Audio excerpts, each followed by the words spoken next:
Back in September 2022, we first got word that the former general manager and A&R of Stone's Throw Records, Egon, was illegally in possession of some of MF Doom's rhyme books.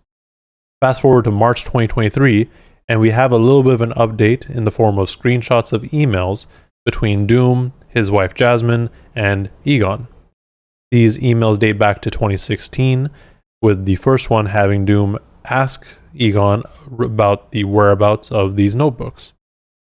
Egon responds saying that he does not know because the landlord who owned the studio and the building has sold the building and fully gutted it, assuming to have thrown everything out. Turns out, a couple weeks later, Jasmine gets into contact with the owners, and they said that Egon has those books. We don't get any update regarding a response from Egon, but the next email we see is in 2017, again from Doom, asking for these notebooks back in a pretty diplomatic way because he wants to maintain the relationship with Egon. Because Doom officiated Egon's wedding, as well as Egon was the general manager for Mad Villainy. So, they have a lot of history there. And really, since March, we haven't gotten an update from either party until now. Because now we have a lawsuit that was filed in the state of California on October 24th, 2023. This lawsuit claims that Egon has stolen 31 notebooks, including tracks and lyrics from Operation Doomsday, Mad Villainy, and Food, as well as a handful of unreleased songs and general ideas from MF Doom. It also does state that Egon has admitted to having these books, but has refused to return them, instead saying that, demanding, that they should be donated to universities or government archives or a museum or really any other institution of Egon's choosing, which is not at all what Doom or the Doom estate wanted, as far as we're aware. These books have always belonged to Doom, and Doom has always wanted them back. And they are meant to be confidential and secret. As far as how Egon got these books in the first place, we're assuming, the suit alleges that Egon took advantage of Doom's denied re-entry into the States to purchase these books or obtain these books, and obviously he did not get permission to do so. Now, I did say purchase. Going back to the emails, and after Egon was confronted about having these books, he said that he has legally obtained them by paying off a past due rent amount for the studio of $12,500. Jasmine is suspecting that this amount really wasn't for the rent at all and was more for the purchase of these books from the landlord, which might implicate the landlord a little bit in this situation. I'm not entirely sure how it works if somebody essentially abandons where they're working and stops paying it. Like, does the landlord just take everything from there? Do they toss it? Like, I don't know the legal behind that, but maybe the landlord might be someone to talk to here as well. Now, fast forward to the summer of 2020, Egon had apparently offered to send Doom photocopies of his notebooks, just so that he can get content from it, but obviously not the books themselves, to which Doom reasonably refused. I mean, again, he wanted the notebooks back themselves. Then in October 2020, Egon had sent a hard drive of copies of these notebooks. And upon further inspection, these photocopies were dated between 2018 and 2020. With that in mind, it's reasonable to suspect that he was maybe going to shop these around and just sell them to the highest bidder, because at the end of the day, it is MF Doom's rhyme books. Like, these are pretty important, all things considered. And, that is definitely one possibility and something that it sounds like the suit alleges.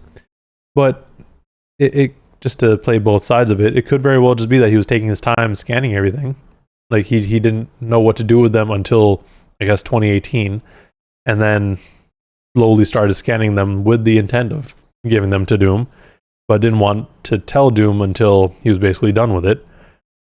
But again, like, I mean, even though there are 31 notebooks and that's a lot of things to photocopy, he probably could have had someone do that for him in a much shorter time. And with all this said, like, you don't want photocopies of these rhyme books because, again, they are meant to be confidential and they are his intellectual property to some extent. Well, fully, I guess. Like, these are the things that Doom has written down. Now, with all this said, the goal of the suit is obviously to have the books returned to the Doom estate and his family, as well as any photocopies of these books destroyed, and significant compensation for the damages. Out of all these things, I think the most plausible thing that would happen is that these books are returned and maybe some compensation. As far as destroying photocopies, that is a very difficult thing to verify because you don't know where these files have been. Because, again, it's going back to 2018. So what is that, 5 years ago? He could have had it on a different hard drive or a different flash drive. They could be anywhere. So someone could very well just find it in a few years. So that is definitely a lot harder to verify. And as far as compensation, I'm not entirely sure what they're going to get for this, as far as like what the damages really are. Now, Egon's lawyer obviously says that these allegations are not true, but he does also go back to the idea that Egon was going to be donating these books. He mentions that these books were going to be donated to the Smithsonian or the Cornell University Hip Hop Archive as per Doom's blessings so that they can be studied. In my mind, I don't know that that is necessarily true, because if Doom had wanted these notebooks to be studied and donated, I feel like his family would also be aware of that. While it sounds like he had a close relationship with Egon, he also has a wife who was helping him with all this and trying to get all these books back. We have emails saying like, yo, let me get these books back. So at what point did Doom say, you know what, it's okay, you have my blessing, donate these books? Like, I don't know where that necessarily came from. And I'm definitely more inclined to believe Doom's wife because, well, one, she's his wife, but also someone who he definitely spent way more time with, someone who knows him probably better than anyone else. So at some point, if Doom did want these to be donated, he probably would have mentioned it to her. Like, I don't know where this came up. Now, it totally makes sense that these be donated, and it's, for the good of hip hop to donate them. But at the end of the day, you have to respect the family's blessings. No, the family's wishes. The family wants these books back because they belong to Doom, but there's sentimental value to it. It's one of those things that, yeah, technically it would be good if you donated them, and it may further hip hop and just be better for the history and preservation of hip hop. But also, it's your husband's work. Like, I understand that you want to maintain it, and I think going beyond that, like just not even having the control and like having a third party to this whole situation be the one who's like, no, this is what I'm doing. This is what we're supposed to do. It just feels kind of gross. But that's kind of all I got. I just wanted to provide a little bit of an update because this is something that I'm pretty invested in.